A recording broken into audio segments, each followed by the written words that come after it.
வணக்கம். குடல் ஆரோக்கியம் பத்தி நாம எல்லாருமே ரொம்ப நாளா நம்பிட்டு இருக்கிற ஒரு பெரிய விஷயத்தை இன்னைக்கு உடைக்க போறோம். உங்க ஆரோக்கியத்துக்கான உண்மையான ரகசியம் கடையில விக்கிற ப்ரோபயோட்டிக் பாட்டில்ல இல்ல.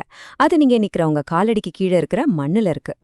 சரி வாங்க, இந்த ஒரு கேள்வியிலேருந்து ஆரம்பிக்கலாம். கடையில விக்கிற ஒரே ப்ரோபயோட்டிக் மாத்திரை உலகத்துல எந்த மூலையில இருக்கிற மனுஷனுக்கும் ஒரே மாதிரி வேலை செய்யும்னு நாம எப்படி நம்புறோம்? கொஞ்சம் யோசிச்சு பாருங்க. ஒருவேளை இந்த முழு விஷயத்தையுமே நாம தப்பாதான் புரிஞ்சுகிட்டு இருக்கோமோ? இங்கேதான் விஷயமே இருக்கு. பழைய மெடிக்கல் பார்வை நம்ம உடம்போ ஒரு மிஷின் மாதிரி பார்த்துச்சு. நல்ல பாக்டீரியாவை உள்ள போட்டா எல்லாம் சரியாயிடும்னு நம்புனாங்க. ஆனா புதுசா வர்ற சூழலியல் பார்வை என்ன சொல்லுதுன்னா, நம்ம உடம்பு ஒரு மிஷினே கிடையாது. அது ஒரு சுற்றுச்சூழல் அமைப்பு. அதாவது தன்னை சுத்தி இருக்கிற சூழலுக்கு ஏத்த மாதிரி தன்னை மாத்திக்கிற ஒரு காடு மாதிரி. அதனாலதான் இந்த எல்லாருக்கும் ஒரே தீர்வுங்கிற ப்ரோபயோட்டிக் சிஸ்டம் வேலைக்காக மாட்டேங்குது. இது எது மாதிரி இருக்குன்னா, பெட்ரோல் கார், டீசல் கார்னு எல்லாத்துக்கும் ஒரே எரிபொருளை ஊத்திட்டு எல்லாம் ஒரே மாதிரி ஓடணும்னு எதிர்பார்க்குற மாதிரி இருக்குல்ல. சும்மா யோசிச்சு பாருங்களேன். மதுரையில விவசாயம் பண்ற ஒருத்தருக்கும் நியூயார்க்ல மன்ஹாட்டன்ல வேலை பார்க்குற ஒரு பேங்கருக்கும் வாழ்க்கை முறை, சாப்பாடு, சூழல் எல்லாமே வேற. ஆனா ரெண்டு பேருக்கும் ஒரே ப்ரோபயோட்டிக் மாத்திரை. இது எப்படி சரியா வரும்? இங்கதான் நம்ம இடத்தையும் சூழலையும் சுத்தமா மறந்துட்டோம். சரி, இத இன்னும் சிம்பிளா புரிஞ்சுக்கணுமா? வாங்க, நாம இப்போ ஒரு திராட்சை தோட்டத்துக்கு போகலாம். சம்பந்தமே இல்லாத மாதிரி தோணலாம். ஆனா ஒயின் தயாரிப்பிலிருந்து நம்ம கத்துக்க வேண்டிய ஒரு ஆச்சரியமான பாடம் இருக்கு. வைன் உலகத்துல டெராயர்னு ஒரு பிரெஞ்சு வார்த்தை இருக்கு.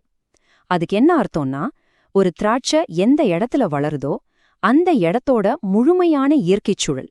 அதாவது அந்த இடத்தோட மண், வெயில், மழை, ஏன் காத்துல இருக்கிற சின்ன சின்ன ஈஸ்ட் கூட அந்த வைனோட சுவைய தீர்மானிக்கும். இப்ப பாருங்க, உதாரணத்துக்கு பிரான்ஸ்ல பர்கண்டின்னு ஒரு இதா இருக்கு. அங்க சுண்ணாம்பு மண்ணுல ஒரு பீனோட் நாயர் திராட்சை வளருதுன்னு வச்சுப்போம்.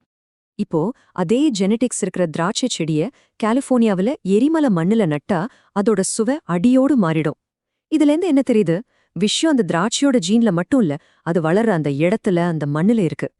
சரி, இப்போ இந்த ஒயின் படத்தை நம்ம உடம்புக்கு அப்ளை பண்ணி பாப்போமா? இதுதான் இந்த முழு விஷயத்தோட முக்கியமான திருப்பம். ரொம்ப சிம்பிள். உங்க உடம்பு தான் அந்த திராட்சை தோட்டம். உங்க குடல்ல இருக்கிற பாக்டீரியாக்கள் தான் அந்த திராட்சை. அதனால அதோட ஆரோக்கியங்கிறது நீங்க வாழ்ற உங்க தனிப்பட்ட சூழலோட ஒரு வெளிப்பாடு தான். இந்த குடல் டெராய்டு கான்செப்ட இன்னும் நல்லா புரிய வைக்க நம்ம எல்லார் வீட்லயும் இருக்கிற ஒரு சிம்பிளான விஷயத்த எடுத்துக்கலாம். தயிர். நாம என்ன நினைப்போம்? தயிர்னா தயிர் பாக்கெட்ல வாங்குறோமா, வீட்ல போடுறோமா, அவ்வளோதான், எல்லாம் ஒண்ணுதானே. ஆனா சூழலியல் பார்வை என்ன சொல்லுதுன்னா, நீங்க வாங்குற பாக்கெட் தயிர்ல இருக்கிறது லேப்ல வளர்த்த பாக்டீரியா. ஆனா ஒரு குறிப்பிட்ட பகுதியில அந்த மாடு சாப்பிட்ட புல், அது குடிச்சு தண்ணி, இதையெல்லாம் சார்ந்து இயற்கையா உருவாகிற பாக்டீரியாவோட குணம் தனி. ரெண்டுக்கும் மலையளவு வித்தியாசம் இருக்கு.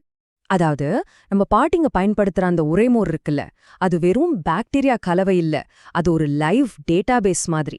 அந்த ஊரோட மண்ணு, தண்ணி, காத்து, இது எல்லாத்தோடையும் சேர்ந்து பல வருஷமா பரிணமிச்ச ஒரு உயிர் பொக்கிஷம் அது. நம்ம ஆரோக்கியத்தை பத்தி பேசும்போது நம்ம எங்கிருந்து ஆரம்பிக்கிறோம்? சூப்பர் மார்க்கெட்ல இருந்து.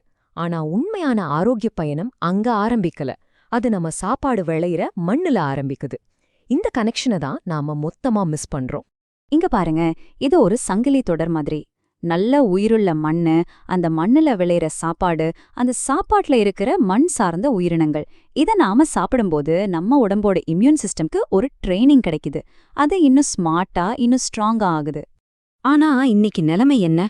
கெமிக்கலை கொட்டி சாகடிச்ச மண்ணு, எல்லா சத்தையும் எடுத்துட்டு வர பியூரிஃபைடு வாட்டர். இது ரெண்டும் சேர்ந்து நம்ம குடலுக்கும் மண்ணுக்கும் இருந்த அந்த முக்கியமான உறவையே அறுத்துடுச்சு. நம்ம குடலுக்கு கிடைக்க வேண்டிய அந்த லோக்கல் இன்ஃபர்மேஷனை நம்ம மொத்தமா இழந்துட்டோம். அப்போ நம்ம ஒரு விஷயத்த தெளிவா புரிஞ்சுக்கணும். நியூட்ரிஷனோட ஃபியூச்சர் எங்கேயோ இருந்து இறக்குமதி பண்ற சூப்பர் ஃபுட்ஸ்ல இல்ல, நம்ம ஊர்ல, நம்ம சூழல்ல இருக்கிற நுண்ணுயிர்கள்ல தான் இருக்கு. யோசிச்சு பாருங்க, அமேசான் காட்டை தூக்கிட்டு போய் அண்டார்டிகாவுல நட முடியுமா? முடியாதுல்ல. அதே மாதிரிதான் உங்க குடலுக்குள்ள இன்னொரு இடத்தோட சூழலை இறக்குமதி செய்யவே முடியாது. இதை எப்பவும் ஞாபகம் வச்சுக்கோங்க. ஆரோக்கியங்கிறது காசு கொடுத்து வாங்குற ஒரு பொருள் கிடையாது. அது நம்மள சுத்தி இருக்கிற சூழலோட நாம வளர்த்துக்க வேண்டிய ஒரு ஆழமான உறவு. கடைசியா நான் உங்ககிட்ட கேக்குறது இதுதான். அடுத்த வேளை நீங்க சாப்பிட உட்காரும்போது நான் என்ன சாப்பிட்றேன்னு மட்டும் யோசிக்காதீங்க. நான் சாப்பிட்ற இந்த உணவோட தெராயர் என்னன்னு கேளுங்க. இது எங்கிருந்து வருது? இது விளைஞ்ச மண் எப்படிப்பட்டது? நம்புங்க, இந்த ஒரு கேள்வி உங்க ஆரோக்கியத்தை பத்தின உங்க மொத்த பார்வையமே மாத்திடும்.